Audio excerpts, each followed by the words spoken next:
ব্যাকমুন্ডি সরকারি প্রাইভেট উচ্চ বিদ্যালয় অনলাইন ক্লাস পক্ষ থেকে অষ্টম শ্রেণীর শিক্ষার্থীদের আবার স্বাগত জানাচ্ছি। প্রিয় শিক্ষার্থীরা, তোমরা তো জানো যে বাংলা সাহিত্যে যে তিন ধরনের কবি, তিনি হচ্ছেন জীবনানন্দ দাশ। তোমাদের পাঠ্য বইয়ে তারই লেখা একটা কবিতা রয়েছে, নিশ্চয়ই তোমরা বুঝতে পারছো। কবিতাটির নাম হচ্ছে আবার আসিব ফিরে। লিখেছেন জীবনানন্দ দাশ। এক বর্ণাঢ্য জীবনের মধ্য দিয়ে জীবনানন্দ দাশের আমরা জীবন প্রবাহ দেখতে পাই। তিনি 1899 সালে বাংলাদেশের বরিশালে জন্মগ্রহণ করেন এবং শিক্ষা জীবন শেষ করে তিনি প্রথমে অধ্যাপনা এবং পাশাপাশি সাংবাদিকতা পেশাতেও দীর্ঘদিন নিয়োজিত ছিলেন। তার সৃষ্টিকর মধ্যে অন্যতম হল ছড়া পালক, ধূসর পাণ্ডুলিপি, রূপসী বাংলা, বনলতা সেন। আমরা বনলতা সেন বললেই জীবনানন্দ দাশকে চিনতে পারি, কারণ তার একটা কবিতা আছে এর উপর ভিত্তি করে। দুর্ভাগ্যবশত 1954 সালে তিনি ট্রাম দুর্ঘটনায় কলকাতায় মৃত্যুবরণ করেন। তার যে সৃষ্টিকর্ম সেটা বাংলা সাহিত্যের জন্য ছিল অনবদ্য।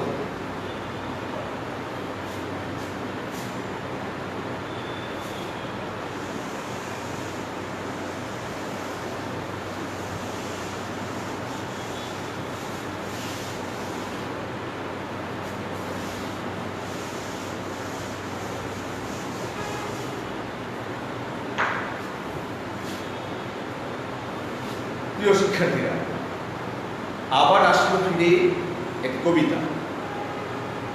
তোমরা নিশ্চয় জানো, ব্যক্তি হৃদয়ে অনুক্ষণের অনুভূতি যখন নির্বাচিত শব্দমালায় কোনো একটি ছন্দকে নির্ভর করে যখন প্রকাশিত হয় তখন তাকে কবিতা বলে। অর্থাৎ ব্যক্তি হৃদয়ের অনুক্ষণের অনুভূতি। খেয়াল করো, অনুক্ষণ একবারে ছোট্ট একটা সময়ে হঠাৎ করে তার ভিতরে যে ভাবনা চলে আসলো, সেই নিয়ে তিনি কী করেন, তিনি সুন্দর সুন্দর শব্দগুলোকে সাজান এবং একটা ছন্দকে নির্ভর করে তিনি তা প্রকাশ করেন। আমরা জানি ছন্দ তিন প্রকার: মাত্রাবৃত্ত, অক্ষরবৃত্ত, স্বরবৃত্ত। যে কোনো একটি ছন্দকে অবলম্বন করে লেখক, কবি তার কবিতাটা লিখে থাকে। তো আমাদের এই কবিতার বৈশিষ্ট্য কি? এটা তো কবিতাই, তার সাথে আরো যুক্ত হয়েছে এটি একটি সনেট। এটি সনেট। সনেট কাকে বলে? এটা একটা কবিতা। তাহলে সনেটের সংজ্ঞা দিয়েছেন আমাদের সাহিত্য বিশ্লেষক এইভাবে যে 14 অক্ষর, 14 অক্ষর, কখনো বা 18 অক্ষর ও 14 লাইনে একটি বিশেষ ছন্দে রচিত কবিতাকে সনেট বলে। সনেট বলে। তাহলে আমরা সনেটের সংজ্ঞাটা জেনে নিলাম। 14 অক্ষর, কখনো বা 18 অক্ষর ও 14 লাইনের একটি বিশেষ ছন্দে রচিত কবিতাকে সনেট বলে। সনেটের যিনি সৃষ্টি করেছেন, সনেটের যাকে জন্মদাতা বলা যায়, সনেটের জনক সনেটের জনক ইতালীয়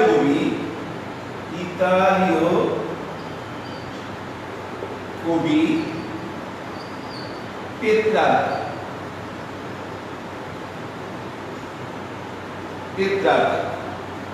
বাংলা সাহিত্যে এই সনেট নিয়ে আসেন মাইকেল মধুসূদন দত্ত। বাংলা সাহিত্যে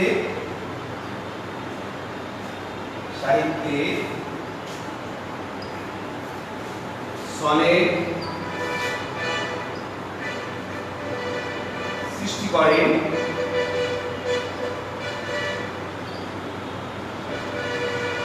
বা ব্যবহার করেন মাইকেল মধুসূদন দত্ত।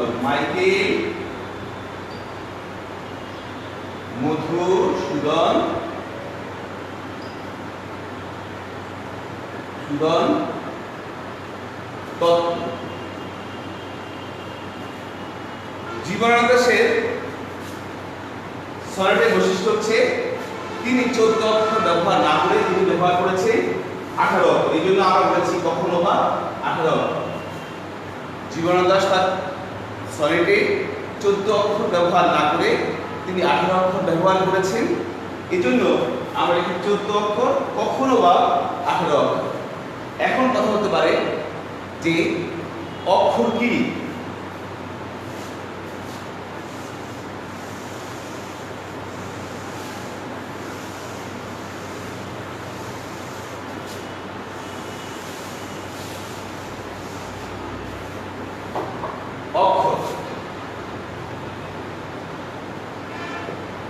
অক্ষর কি? নিঃশ্বাসের স্বল্পতম মাত্রায় আমরা একটি শব্দের যতটুকু অংশকে একবারে উচ্চারণ করতে পারি তাকে অক্ষর বলে। নিঃশ্বাসের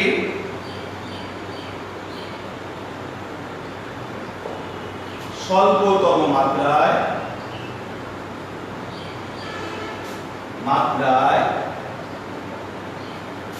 আমরা একটি শব্দের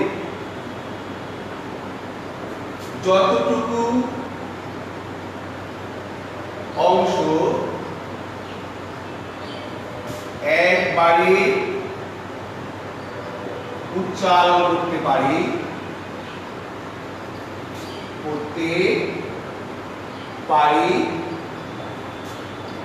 তাকে অক্ষর বলে।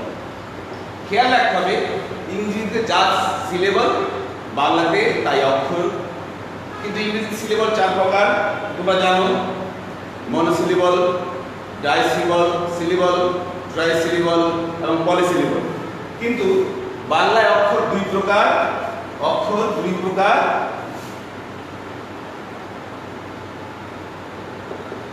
এক মুক্তাক্ষর,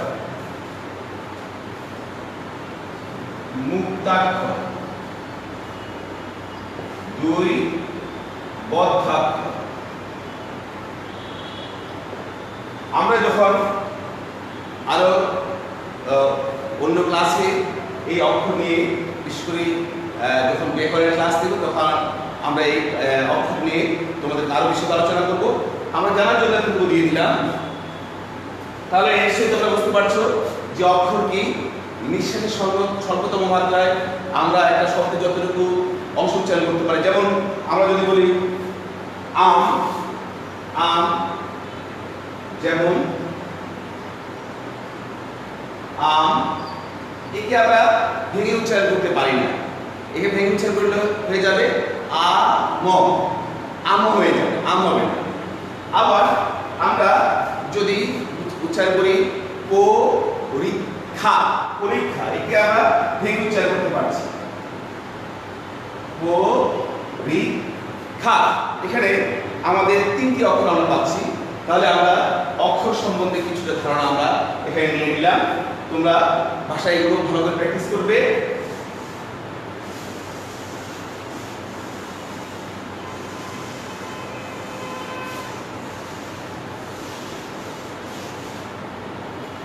আমাদের আজকের পাঠ ছিল জীবনানন্দ দাশের আবার আসেন ফিরে।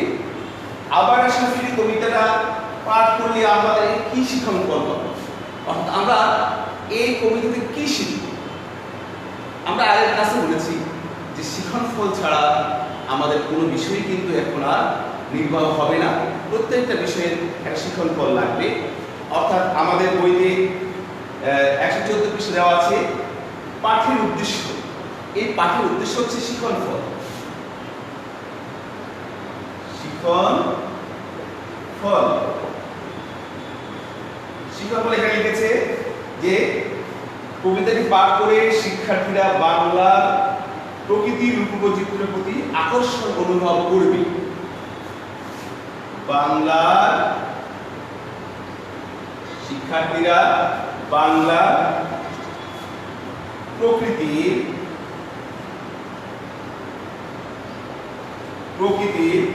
রূপবৈচিত্র্যের প্রতি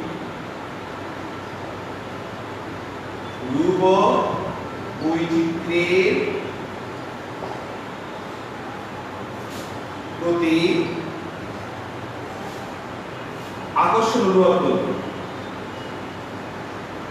আকর্ষণ অনুভব করবে। শিখন ফল 2 বলেছে তাদের মানে নিজের দেশের প্রতি মমত্ববোধ জাগ্রত হবে। দেশের প্রতি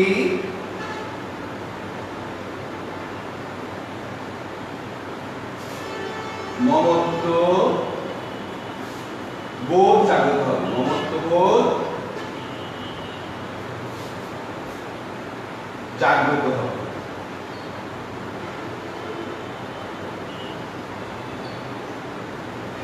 তাহলে আমরা দেখতে পাচ্ছি প্রত্যেকটা কবিতার মধ্যে লেখক চেষ্টা করেন একটা দেশপ্রেমকে তুলে আনার জন্য। সেই দেশপ্রেমকে তুলে আনতে গিয়ে তিনি প্রকৃতির যে রূপবৈচিত্র্যকে আমাদের সামনে উপস্থাপন করেন এবং তার মধ্যে দিয়ে তিনি আমাদেরকে দেশের প্রতি আমাদের দায়িত্ব কর্তব্য সম্পর্কে তিনি নিয়ে যাওয়ার চেষ্টা করেন। এটা ছিল আমাদের আছে শিখন ফল। এই কবিতাটা পাঠ করে আমরা বাংলার প্রকৃতির রূপবৈচিত্র্যের প্রতি আকর্ষণ অনুভব করব আর দেশের প্রতি মমত্ববোধ জাগ্রত হবে আমাদের ভিতরে। অর্থাৎ আমাদের শিক্ষার্থীদের ভিতরে এই কবিতাটা পাঠ করলে এই শিক্ষণ ফলগুলো অর্জিত হবে। এখন আমি চলে যাচ্ছি আমাদের আজকের পাঠে। আমি কবিতাটা একটু পড়ে শোনাচ্ছি তোমাদেরকে, তোমরা মনোযোগ দিয়ে শোনো। আবার আসিব ফিরে, জীবনানন্দ দাশ। আবার আসিব ফিরে সংস্কৃতির তীরে এই বাংলা। হয়তো মানুষ নয়, হয়তো বা শঙ্খচির শালিকের বেশে, হয়তো ভোরের কাল হয়ে এই কার্তিক নবান্নের দেশে।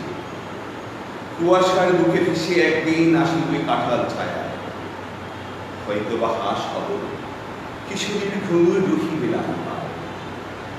সারাদিন কেটে যাবে কলমির গন্ধ ভরা জলে ভেসে ভেসে।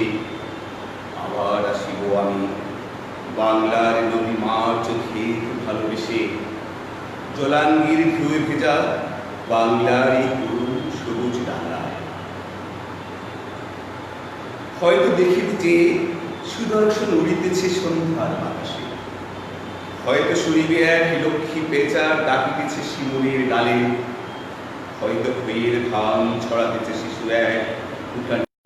আমারই পাবে তুমি ইহাদের ভিড়ে। তাহলে আমরা দেখেছি যে লেখক বারবার নিজেকে বাংলায় ফিরে পাওয়ার একটি আকাঙ্ক্ষা, একটি উপমা তৈরি করতে চেষ্টা করেছে। তার আকাঙ্ক্ষার মধ্যে নানা উপমাগুলো তিনি নিয়ে এসছেন। তিনি কখনো বলেছেন যে ধানসিঁড়ি নদীর তীরে শঙ্খচিল হয়ে, তারপরে কিশোরীর ঘুঙুর হয়ে, তারপরে কখনো বা বক হয়ে, কখনো সুদর্শন হয়ে তিনি এই বাংলায় ফিরে আসতে চান। এখন কথা হচ্ছে আমরা লেখকের যে পাঠ পরিচিতি এখানে রয়েছে এই কবিতার 114 পৃষ্ঠায়, একটু আমরা পড়ে শুনি। এখানে লিখেছে, আবার আসে ফিরে কবিতাটি রূপসী বাংলা কাব্যগ্রন্থ থেকে নেওয়া হয়েছে। তার মানে এই কবিতাটার উৎস হচ্ছে, আবার আসে ফিরে কবিতাটার উৎস হচ্ছে রূপসী বাংলা। কবিতা গ্রন্থের নাম হচ্ছে রূপসী বাংলা। এটা হচ্ছে উৎস, আমাদের কবিতা উৎস হচ্ছে রূপসী বাংলা।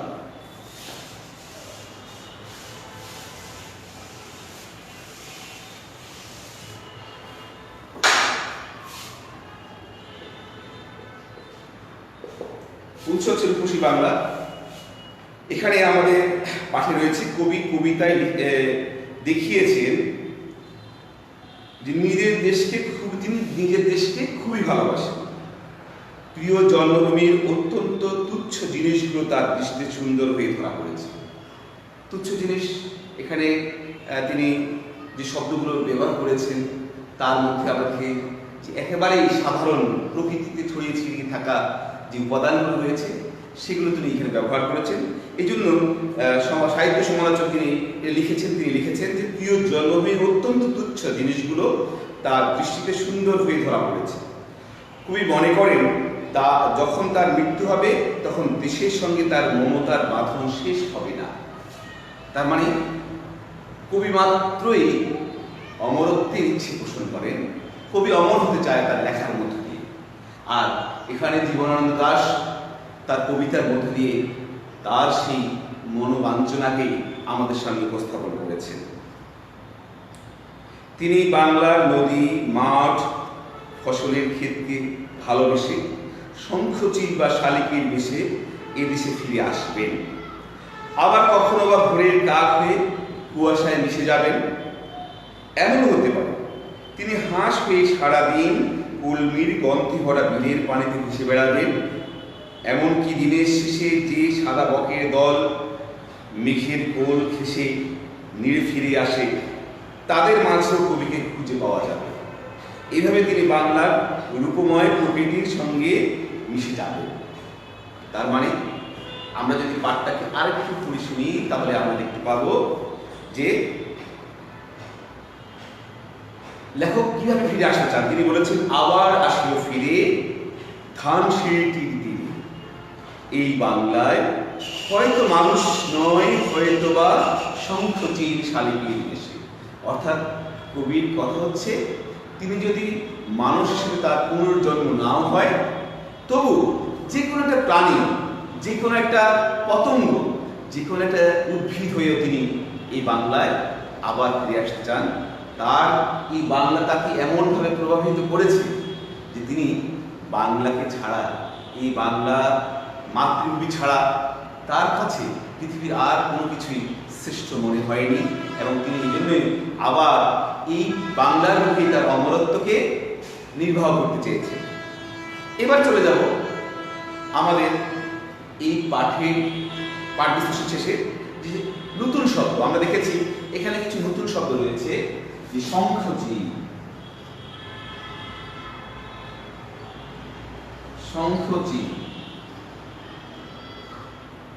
তারপরে রয়েছে জলাঙ্গি,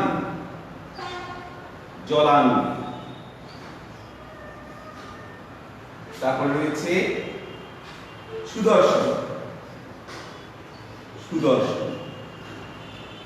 শঙ্খচিল মানে কি আমরা জানি, এক ধরনের সাদা চিল। আমাদের বইতে 114 পৃষ্ঠা যে শব্দ অর্থগুলো আছে সেখানে রয়েছে এক ধরনের সাদা চিল।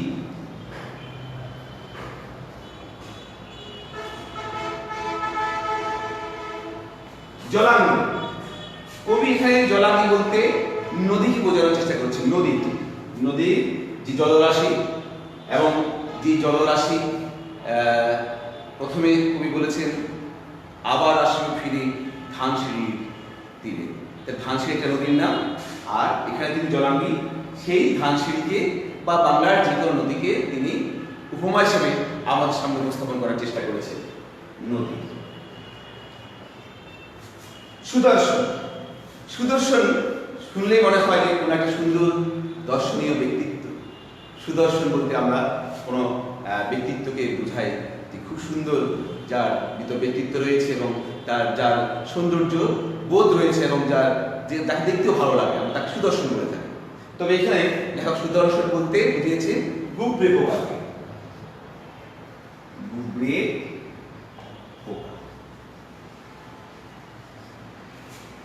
লেখকের বিশেষত্ব এখানে যে তিনি কিভাবে তার শব্দগুলো ব্যবহার করে আমাদেরকে তার কবিতার ভিতরে এমন গভীরে নিয়ে যাওয়ার চেষ্টা করেছেন যে সেখান থেকে সত্যিকার অর্থে আমরা দেশপ্রেম এবং আমাদের ভিতরে প্রকৃতির যে সৌন্দর্য বোধ তা জাগ্রত হতে বাধ্য। এখন তোমরা খেয়াল করো, আমরা সনেট সনেটে কবিতার দুই ধরনের দুটি অংশ দেখতে পাই। আমরা আগে বলেছি সনেটের মধ্যে রয়েছে, সনেটের কিছু বৈশিষ্ট্য রয়েছে। এটা হচ্ছে 14 অক্ষর, প্রতিটা লাইন থাকে 14টি অক্ষর এবং এটি 14টি লাইন হবে, অর্থাৎ 14টি হবে লাইন, 14টি অক্ষর বা 18 অক্ষর এবং 14 লাইন। এর ছন্দ বিভাজনে রয়েছে বৈচিত্র্য। এই কবিতাটিতে রয়েছে ক, খ, খ, ক, পরে চার লাইন রয়েছে ক, খ, খ, ক, তারপর রয়েছে মিল রয়েছে বাতাসের সাথে ঘাসে, ডালের সাথে পালে। তাহলে আমরা ঘ, উ, আবার ঘ, উ, তারপর আমরা দেখেছি যে পরে রয়েছে নীড়ের সাথে ভিড়, তার মানে চ আর চ। এইভাবে আমরা দেখতে পাই এই কবিতার বৈশিষ্ট্যগুলোকে তুলে ধরা হয়েছে। আবার সনেটের আরেকটি বৈশিষ্ট্য রয়েছে, এটি দুটি অংশ বিভক্ত। অংশের দুটি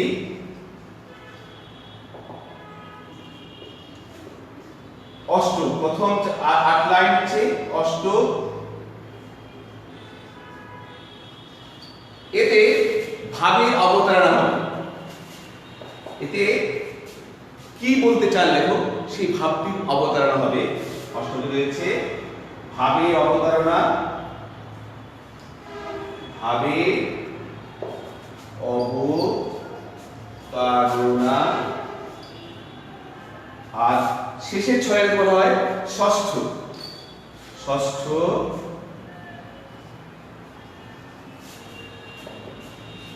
এটা হচ্ছে ভাবের পরিসমাপ্তি। ভাবের পরিসমাপ্তি, ভাবের পরিসমাপ্তি, ভাবের পরিসমাপ্তি। তাহলে অর্থাৎ এখানে আমরা দেখতে পেয়েছি লেখক প্রথমেই তিনি বলেছেন আবার আসেন ফিরে ধানসিঁড়িটির তীরে। তার মানে তিনি তার ভাবের অবতারণা করেছেন আমাদের মধ্যে, যে তিনি আবার পুনরুজ্জীবনের আশা ব্যক্ত করেছেন এই বাংলায়। তার রূপ ও বৈচিত্র্যকে উপাদান হিসেবে গ্রহণ করে তার মানুষ, প্রাণী, উদ্ভিদ সব কিছুকে তিনি যে কোনোভাবেই তিনি জন্মগ্রহণ করতে চান এই বাংলার। শেষের ষষ্ঠকে তিনি বলেছেন হয়তো দেখিবে যে সুদর্শন উড়িতেছে সন্ধ্যার বাতাসে, হয়তো শুনিবে এক লক্ষ্মী বেচা ডাকিতেছে শিমুলের গানে, হয়তো খইয়ের ধান ছড়াতেছে শিশু এক উঠানের ঘাসে, রূপসার ঘোলা জলে হয়তো কিশোর এক সাদা ছেঁড়া পালে ডিঙা বায়, রাগামে ছাত্রাই অন্ধকারে আসিতেছে নিড়ে, দেখিবে ধবল বব আমারই পাবে তুমি ইহাদের তিনি।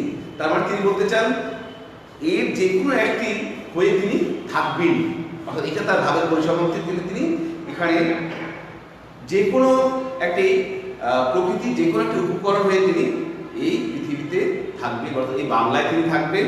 এবং আমরা যদি ভালো করে অবলোকন করি, যখন দেখব যে কোনো আবেগ আপ্লুত প্রকৃতির কোনো অবারিত দুয়ার আমাদের কাছে নতুনভাবে উদ্ভাসিত হয়েছে, তখন বুঝতে হবে জীবনানন্দ দাশ সেখানে রয়েছে। যাই হোক, আমরা এতক্ষণ আমাদের পাঠ নিয়ে আলোচনা করেছি। তোমরা নিশ্চয়ই আমাদের আজকের পাঠটা বুঝার চেষ্টা করেছ। এবার আমরা বাড়ির কাজে চলে যাব।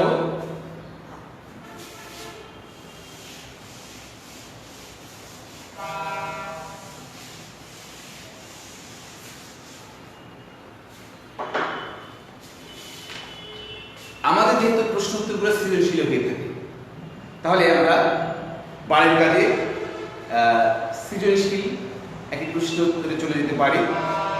116 পৃষ্ঠায় তোমাদের পাঠ্যপুস্তক 116 পৃষ্ঠায় দুটো সৃজনশীল দেওয়া আছে। এখানে আমি দ্বিতীয় সৃজনশীল যেটা রয়েছে সেটা নিয়ে একটু তোমাদের সাথে আলোচনা করতে চাই এবং সেটাকে তোমাদের বাড়ির কাজ হিসেবে দিতে চাই।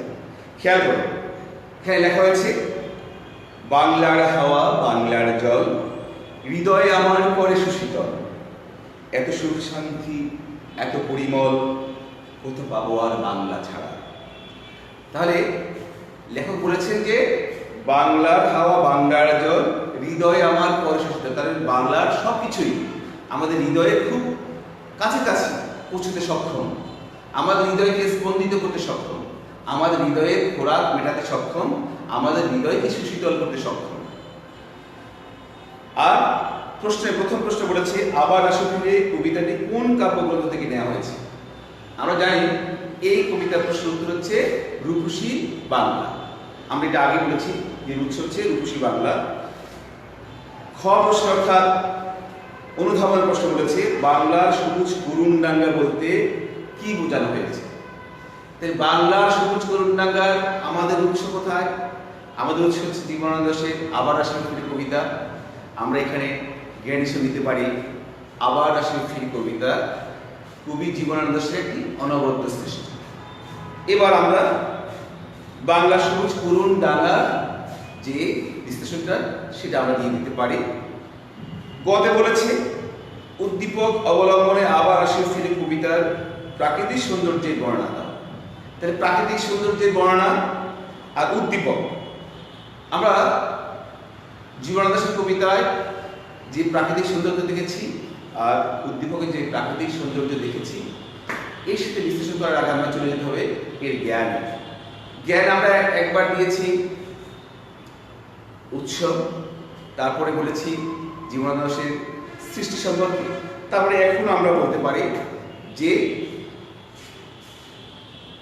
আবার আসো ফিরে কবিতাটি জীবনানন্দ দাশের একটি সনেট ধর্মী কবিতা, যে কবিতায় তিনি আমাদেরকে স্বদেশ প্রেম এবং প্রাকৃতিক সৌন্দর্যের সাথে পরিচয় করে দেওয়ার চেষ্টা করেছে। এটা হলো অনুধাবন। এরপরে আমরা চলে যাব আমাদের সাদৃশ্য। আমরা এখানে দেখেছি যে জীবনানন্দ দাশের আবার আসো ফিরে কবিতায় তিনি প্রকৃতির ব্যবহার করেছেন, যে প্রকৃতির মাঝে তিনি আবার পুনর্জন্ম নিতে চান। ঠিক উদ্দীপক আমরা দেখতে পাই, লেখক বলছে, বাংলার হাওয়া বাংলার জল, হৃদয় আমার করে সুশীতল। তার মানে এখানেও লেখক প্রকৃতিকে একটা নিয়ম হিসেবে তুলে ধরার চেষ্টা করেছেন। এরপর বলেছেন, সুখ শান্তি এত পরিমল, কোথা পাবো আর বাংলা ছাড়া। অর্থাৎ এই বাংলার মধ্যেই আমাদের বেঁচে থাকার সকল অবলম্বন রয়েছে, যা আমরা আবার আসো ফিরে কবিতার মধ্যেও দেখতে পাই। এবার চলে যাবো আমরা 4 নম্বর প্রশ্ন, যেটাকে উচ্চতর চিন্তন দক্ষতা। কোথা পাবো আর বাংলা ছাড়া কথাটির সঙ্গে কবি জীবনানন্দ দাশের বাংলায় ফিরে আসার আকাঙ্ক্ষা কিভাবে সম্পর্কিত? তাহলে এই সম্পর্কে খোঁজার আগে আমরা চলে যেত আবার জ্ঞানে। আবার জ্ঞানে গেলে আমরা চলে যাব যে জীবনানন্দ দাশ তার আবার আসো ফিরে কবিতায় বাংলার রূপ বৈচিত্র্যকে আমাদের সামনে উপস্থাপন করেছেন। অনুধাবনে কি বলবো, যে এই কবিতাটি পাঠ করে আমাদের ভিতরে যে স্বদেশ প্রেম জাগ্রত হয়। আমাদের ভিতরে যে প্রকৃতির যে রূপ বৈচিত্র্য সম্পর্কে যে ধারণা তৈরি হয়, আমাদের ভিতরে এই বাংলায় আবার ফিরে আসার যে আকাঙ্ক্ষা তৈরি হয়, এই নিয়ামক হিসেবে লেখক দেখাতে চেয়েছে যে কিভাবে এর রূপ বৈচিত্র্য আমাদেরকে আকর্ষণ করছে এবং কবি আমাদেরকে সেদিকে নিয়ে যাওয়ার চেষ্টা করেছে। আর প্রয়োগে আমরা বলবো এই যে রূপ বৈচিত্র্য, এই যে সৌন্দর্য চেতনা, এই যে বাংলার বুকে ছড়িয়ে ছিটিয়ে থাকা উপাদানগুলো, প্রকৃতির উপাদানগুলো কিভাবে আমাদের জীবন প্রভাবিত করে, এর সাথে আমরা শিক্ষার্থীরা কি অর্জন করব, কিভাবে আমরা এই বাংলার রূপ বৈচিত্র্যগুলোকে হৃদয়ে ধারণ করে দেশপ্রেমে উদ্বুদ্ধ হব, এটা হচ্ছে আমাদের প্রয়োগ। এরপরে চলে যাব আমরা লেখকের প্রশ্ন উত্তরে, যে কোথাও পাবো আর বাংলা ছাড়া কবিতা দেশ কথাটির সঙ্গে জীবনানন্দ দাশের বাংলায় ফিরে আসার আকাঙ্ক্ষা কিভাবে সম্পর্কিত। তাহলে লেখক বলেছে যে তিনি আবার ফিরে আসতে চান যে কোনো উপাদান হয়ে। আর উদ্দীপকে বলা হয়েছে কোথাও পাবো আর বাংলা ছাড়া, তার মানে বাংলার মধ্যে যে উপাদানগুলো রয়েছে সেটা উদ্দীপকেও যেমন লেখককে সাড়া জাগিয়েছিল, তেমনি জীবনানন্দ দাশের কবিতায় আবার আসলে ফিরে আসার যে আকাঙ্ক্ষা, তাও কবির সাড়া জাগানো হৃদয়কে আমাদের সামনে উপস্থাপন করে। আর এখানে রয়েছে তার সাদৃশ্য। তো শিক্ষার্থীরা, আমরা আজকে যতটুকু আলোচনা করলাম, আমরা বাসায় এগুলো ভালো করে প্র্যাকটিস করব এবং চেষ্টা করব যে বাসায় আমরা সৃজনশীল যে প্রশ্ন করে চেষ্টা করবে যে স্কুলে গিয়ে আমাকে দেখানোর জন্য, এবং তোমরা নিয়মিত এবং যতটুকু সম্ভব সময়কে কাজে লাগিয়ে পাঠে মনোযোগী হবে। তোমাদের জন্য এই শুভকামনা থাকলো। সবাইকে আবার ধন্যবাদ।